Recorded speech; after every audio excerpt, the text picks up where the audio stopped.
మనము food prepare చేస్తున్నప్పుడు పిల్లలకి కలర్‌ఫుల్‌గా ఉంటే చాలా ఇష్టంగా తింటారు గదా!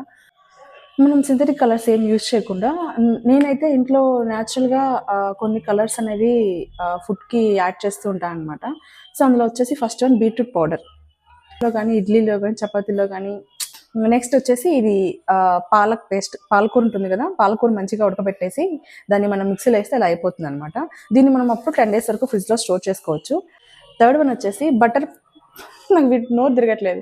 బటర్‌ఫ్లై పీ ఫ్లవర్స్ అంటారు వీటిని. ఆహ్, ఇవి మనము డ్రైవి మనకు దొరుకుతాయన్నమాట. ఆన్‌లైన్‌లో దొరుకుతాయి. లేదండి వీటిని మంచిగా వాష్ చేసేసి దాన్ని హాట్ వాటర్‌లో పోసేస్తే మనకి బ్లూ కలర్ అనేది రిలీజ్ అవుతుందన్నమాట. దాన్ని మనం యాడ్ చేసుకోవచ్చు రైస్‌లోకి. కలర్ వచ్చేసి హాట్ వాటర్‌లో వేసి కొంచెంసేపు వదిలేసేయాలి పక్కన. సో, మనకి ఇలా కోకోనట్ రైస్ అనేది చేశాను. బ్లూ కలర్ యూజ్ చేసి ఎలా వచ్చిందో చూద్దాం. ఇంత బ్లూ కలర్ అయితే రాలేదు. కానీ బ్లూయిష్ షేడ్‌లో ఉంది.